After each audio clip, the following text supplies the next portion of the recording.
sure a lot to of work. join us I mean, Monday, December if you get a 15th, chance, 7 I can p.m. give us a inside quick the Graham rundown because I'm Goldsmith putting the Theater newsletter at the out right Wallace now in of all Beverly the stuff Hills we did in for Soul of the 2025. Holidays, Because I don't think benefiting people survivors understand. of the So we done went Altadena to Eden Cuba. Canyon fire. We done went For all ticket information, over. just log on And to that was a 30 tickets at thewallace.org. That's tickets at 30 thewallace.org. This journalism is a community thing. call to You know, action we- from KBLA we Talk was there when the 1580 Cuban and the president was Black speaking. Freedom We Fund. done met presidents out of Chile, President Venezuela, Namibia, Morocco, in international interviews. people over there. KBLA Talk 1580, connecting you with services and solutions. If you need help getting your resume in order, finding job training, or landing a job, we've got 3 great options for you. First, the City of Los Angeles has workforce centers across the area offering free job support. The California Workforce Development Board can help you with everything from GED prep to vocational training at no cost to you. On the federal level, the Department of Labor's American Job Centers offer a full range of services for job seekers and businesses alike. Visit careeronestop.org or for more info, just call California's Help Center or visit cwdb.ca.gov or call 916-657-1440. For the City of Los Angeles programs, go to ewdb.lacity.gov or call 213-744-7300. All these services are free to help you get your next job. This is a community call to action from KBLA Talk 1580. The delegated spots, because it was the anniversary of the grandma too, of Fidel Castro's newspaper. Are you hungry for news that matters to you in the African American communities of Los Angeles? It was plugged in because we got a lot of people. Stay in the know and never miss a beat with our free weekly publications, conveniently available near you. Or hop on the digital wave and become an exclusive subscriber at OGNSC.com. Don't forget to join the party on Instagram and Twitter at OGNSC. I'm a wealth of information. Behind the scenes access. You are a wealth of information. No more FOMO. It's a couple of things. One, I want to make sure. Oh wait, we're coming back. Welcome back to BLM's This Is Not a Drill, exclusively on KBLA Talk 1580. And we're in conversation with Jamal Ibn Mumia, the son of Mumia Abu Jamal. We're talking about political prisoners. We're talking about the case of Mumia Abu Jamal. But one of the things I really, really appreciate, and we've seen this from all of our political prisoners, but especially Mumia Abu Jamal, is it's never just free Mumia. It's free Mumia and all political prisoners. Correct. Free Mumia and all political prisoners. Brother Jamal, when we were talking off air, one of the things that you keep reminding me of, I think I've shared with you, my Baba is Hank Jones. He's the one who's guided me. He's, been a father to me for 20-something years. And one of the teachings that I take from Baba Hank is he always says that the organizers of today will be the political prisoners of tomorrow if we don't fight for them.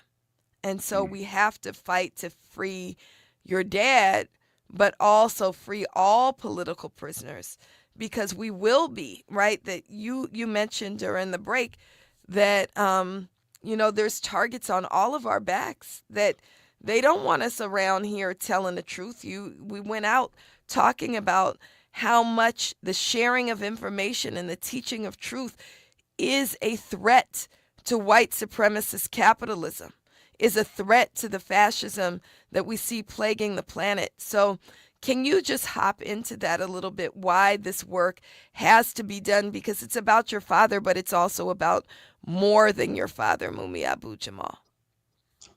Thank you, Melina. Great question. We have to also remember, and one of our elders, Harold Taylor, a Panther as well, has told me that you work for the people. So we constantly work for the people. And our people, we protect them with proper information and defense on how to protect themselves.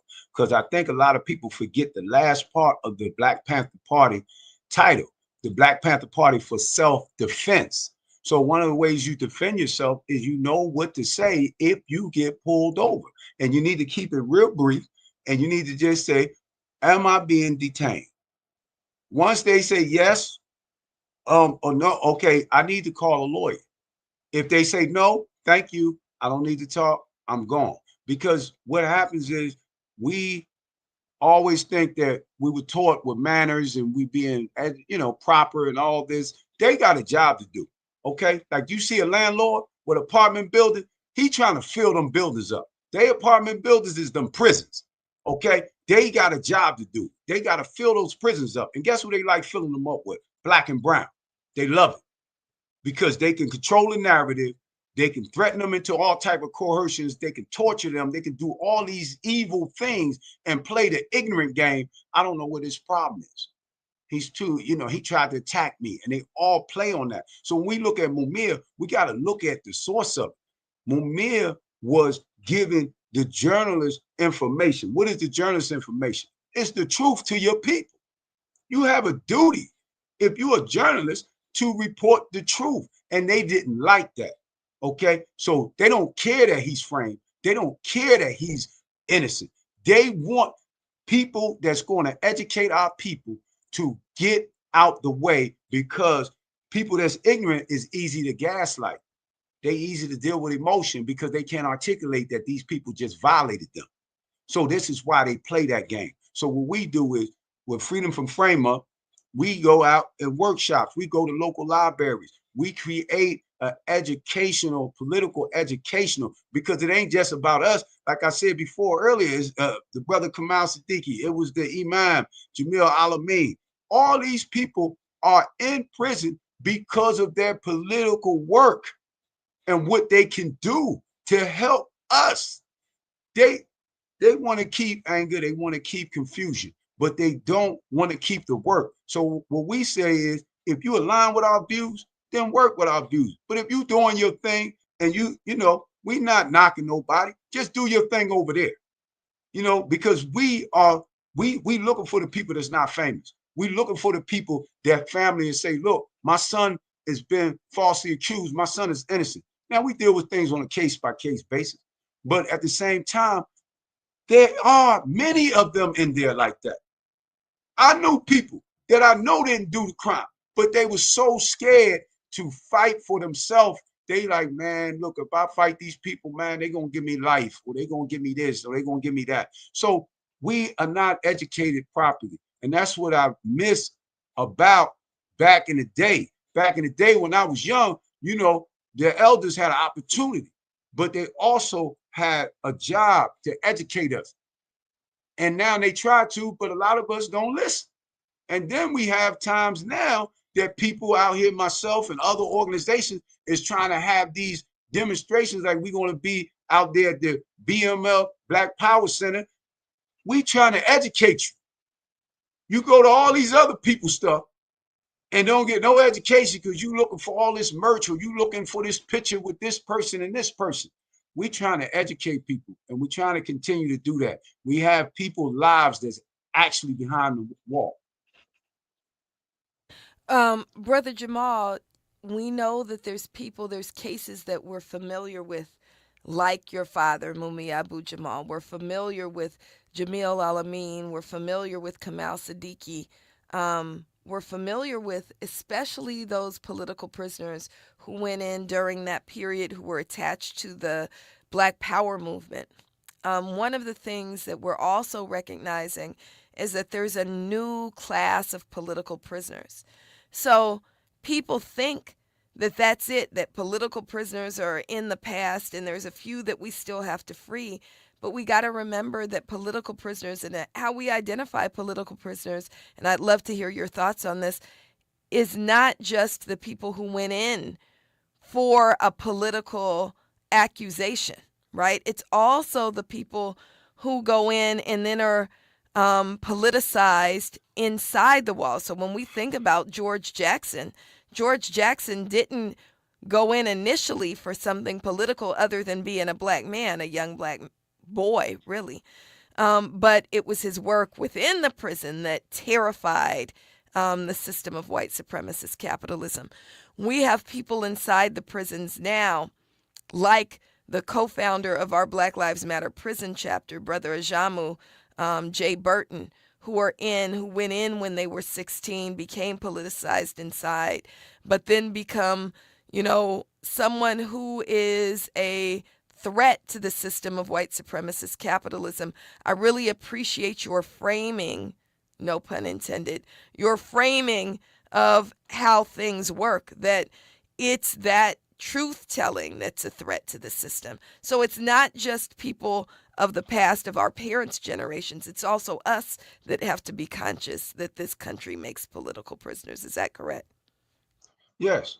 Okay. The takeaway and most powerful. Well, a lot of it was very informative, but you said the work. See, that's what separates any political prisoner, the work.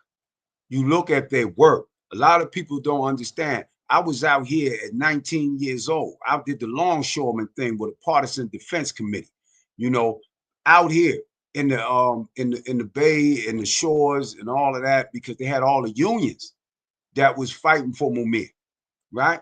So it's your work that you do. And a lot of times they got compromised. So when you inside the belly of the beast, on the outside, you know, it's the work. People gonna know you by your work. All that other talk, that come and go. People can compare you. I'm talking about people that know you and people that don't know you. Because the first thing I ask is, what's the work they've been doing? You know, I need to see the work. Like a lot of times, like when we was out there in Cuba, when we were talking to people, people were saying that they thought because Assad was here, all the Black Panthers was free and all that political stuff. I said, no, America is still racist. It's still going on. That's why we out here to let you know today in real time that it's still happening. And one of the things that people overlook is the work. They think, oh, they doing that, they doing that. They don't know how it is to put a venue together. They don't know how it is to do this. So come to the workshop, come to the work, see what you can do. Because back in the day, and you have people here today that still do the work, and everybody don't need a name, a title, or nothing. Come do the work. That's how you're going to see with your own eyes what's going on. Because a lot of people sit back and they put different titles on stuff. Or they say, oh, they ain't official, or they ain't doing this and that. What you doing? What you do? See, I go by people work. If I could just do a quick recap of what our organization did over here, and I'll just be real brief with just the titles, because it was this year, April 20th, we was at the San Jose Peace Justice Brother Center. Jamal, let's go to the other side to get the recap of the organization, but also how people plug into your work. As you remind me of my grandmother, you're saying her teaching that she taught me, you just do the work and live as righteously as possible. Correct. Just do the work and live as righteously as possible. Don't worry about titles. That's what you're saying. Don't worry about titles. Do the work and live as righteously as possible. What's going to come along? There's more with Jamal Ibn Mumia right here on This Is Not a Drill. You're invited into the conversation. What work are you doing? 800-920-1580. 800-920-1580. More of BLM's This Is Not a Drill. Up next. We got a lot to talk about. Unwrap LA this winter with Metro. Whether you're heading to a family gathering or last-minute shopping, Metro's got you. I thought we had lots of time. This time is going too fast, but we got Tuesday night. Fast, community this holiday season. I like Metro. And one thing I say is, you know, again, because that's what my dad tell me. Because I was reading books when I was a little boy. You know, like I tell people, one of my favorite poets was Khalil Gibran from the 1500s. You know, I used to read France for Nine, Wretched of the Earth, all that stuff. So, a lot of times people don't understand that it's actually the work that goes in, and it has to be receivable. Like, you don't need to go in and speak it like, you know, you a doctor degree. You got to have KBLA is a black and brown-led community wellness organization based in Los Angeles. They provide spaces for healing, for community yoga classes, guided meditations, hikes, run clubs, and other activations throughout Los Angeles that attract hundreds of members weekly. With the help of Propel and Michael B. Jordan, they now have a yoga and wellness studio in Los Angeles called the One Good Yard. To join their mailing list and connect with healing find a way for you to be active. You don't have to be me, you don't have to be you, but what do you do? Or find them on Instagram. Right. You know, some people like, well, I'm good at just giving out literature, or I'm good at speeches, or I'm good at graphic design. You know, I'm good. Okay, cool. That's what we need. Right. The California Crusader newspaper would like to thank all of our subscribers for their support throughout the years, proudly serving the South Los Angeles and South Bay areas for more than 40 years. The California Crusader is a multicultural, black-owned, adjudicated newspaper that focuses on providing newsworthy information to the people in our community. We're constantly looking for ways to assist businesses in our community to connect with our This subscribers. segment is going We to go provide real low-cost, fast, effective so ways to promote we'll your do business the with our recap of reasonable the and affordable organization, how advertising people rates. plug You in can to the participate by organization, but suggesting, sharing, also and submitting They your let us stories go on to the California Instagram Crusader too. They like to newspaper go on Community Instagram, Share so I just Facebook tell them group to page, go to the or gram visit our at website at Freedom from Frame Up Inc. cal-cruise-news.com. okay. and That's also at calcruisenews.com. Mumia Freedom Then click Tour. on the You Submit can Now see button Okay. located all on the the top stuff right and corner all of the the people and the homepage, different or stuff that text we do. CCN to And we got 42828. man, look, Again, text we're working on CCN to 2026 42828. already. We The coming in California there with a Crusader bang. newspaper, working together to build a better Right. community for our future. Subscribe today. But I just think Lena people just Bloom need for to the know Bail the Project. work. When they Imagine hear you're it, That's right. stuck in a jail they can cell check and it you and can't see what's afford bail, going on. and They someone might know offers somebody you that a we way ran out. into. Just plead guilty, and you can go home and kiss your kids goodnight. What do you do? What Who's thousands have? You coordinating the plead program guilty for Tuesday whether night? I'll you call you are or after not. this, actually. Cash bail makes For Yeah. Tuesday poverty a night, what do we crime. need That's to why the Bail provide Project other helps than the those venue? who Because can't that's all afford we it were or asked for is fighting the to end venue. cash bail, because freedom should be free. Right. Brought to you by the We'll Ad Council. talk. BLM's Okay. This Is Not a Drill continues right now. And we're in conversation with the son of Mumia Abu Jamal, who leads the organization Freedom from Frame Up. His name is Jamal Ibn Mumia. You're invited into the conversation, 800-920-1580. We want to hear more about what Freedom from Frame Up does, what Freedom from Frame Up does, and how you can plug in to that righteous work. Brother Jamal, you want to give us the overview? Yes. Well, Freedom from Frame Up, what we do is we free those that's framed. We review cases, and of course, like my father's case, but there are other people cases. They go on a case-by-case basis, and we try to educate with workshops, and we deal with the grassroots communities, and we educate the people, but we also investigate certain cases, because certain cases, they didn't have the funding, they didn't have the proper people, and we continue to see what can go with that and get that person out. Well, we also is in the process of a few things. In 2026, we're trying to get transitional homes, because what happens when you get a person out, exoneree? A lot of times, people say, yeah, they waiting on case money. You know how long that take? Where are they going to live at? What if their family been dismantled? What if their people's died, or the people don't have the funds, or they can't stay nowhere? They become homeless for a crime that they didn't even commit. So we're trying to get transitional funding in homes, whereas though that they can do like 6 months, like a person go to a halfway house that come from the penal system. They have a halfway house to transition into society. So they can be able to do that. They can be able to get all the type of medical things that they need, like mental health or any type of medical things that they need to be able to properly function out here. Because a lot of times people is discredited. They stayed in jail all them years, and then they finally get home, and then the people can't even help. So we're doing that. We also is connecting with different groups. We taking in volunteers. If you have any legal experience and things like that, and you can help, we're doing that. We're a nonprofit organization, and we just going to continue on the Mumia Freedom Tour. We are international, so we go to different places on the globe, and we got plans to go other places, and we also are local, and we're not just on this part and this part and this part. We believe our brothers and sisters is all throughout this country. So we're going to reach one and teach one. So I can give you a recap of what we did on 2025. And then we just started off in April 20th. We went to San Jose Peace Justice Center out there in California, the Bay Area. We also did in Oakland, the Brotherhood of Elders Network panel in Oakland. And then we went to the East Side Arts Alliance Community Center, and that was also in Oakland. And then we went to the Santa Rosa Junior College, and that was in Petaluma, right, California. And Elmhurst Branch Library Stop, that was also over there in the Bay Area in Oakland. And then we had the Mumia birthday fundraiser, that was in San Francisco. And we also on May 30th, we went to, that's where I seen you, and May 30th, June 1st, Butler University. We went out there to Indianapolis, and it was the National Black Radical Organizing Conference.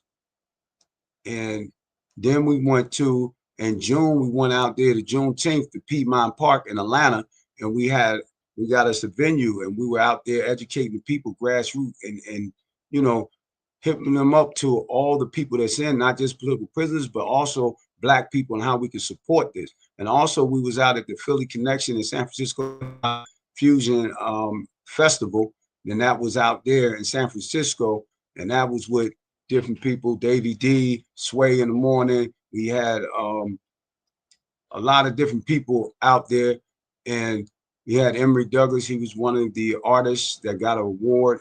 We also had Rakim. We was also in Cuba, October the 15th to the 20th, and we was out there at the 3rd International Meeting on Theoretical Publications on Left-Wing Parties and Movement, and the first Grandma Festival of the 60 years of the paper that Fidel Castro started. And, you know, we were doing a lot of coverage out there. I think we did like 23 interviews internationally. We were on the local and the international news in South America.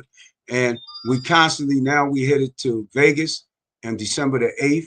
We're doing something out there at the Tribune Village. And we also is going to be December the 9th in Los Angeles. We're going to be at the BLM LA Black Power Center.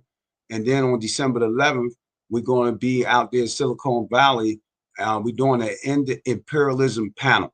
And that's going to have a few guests, Brenda Lopez from the LA's U.S. Hands Off Cuba, Pierre from the Haiti Action Committee, Donna Wallach of San Jose Peace and Justice Against War. So these are the things that we bring into political prisoners into that room again, because that's the work that we're wrapping up 2025. And so we want to encourage everybody to come out in Los Angeles. Again, that's Tuesday night, December 9th, 6:30 p.m. at BLM LA Center for Black Power. We'll be in conversation with Jamal Ibn Mumia. So if there's anything that you heard today that you want to get more information on, but I really, really appreciate what Brother Jamal is sharing with us, because here's some points that I'm taking. One, just do the work, but two, that we can't rely on systems to free our people. Systems are set up to imprison our people. It's the people that will free our people. It's the people that will free our people. So the people here in LA and all around the world.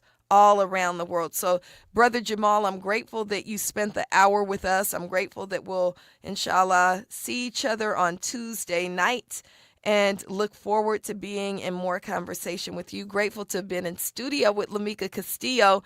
We want to remind everybody of the words that Brother Jamal offered. Just do the work. That's also my grandma's words, do the work. You can plug in with the work. freedomfromframeup.org. freedomfromframeup.org is the website. And I just followed you on Instagram. Freedom from Frame Up Inc. is the Instagram handle. Anything in 30 seconds. And Mumia Freedom Tour. Mumia That's Freedom on Tour. Yeah.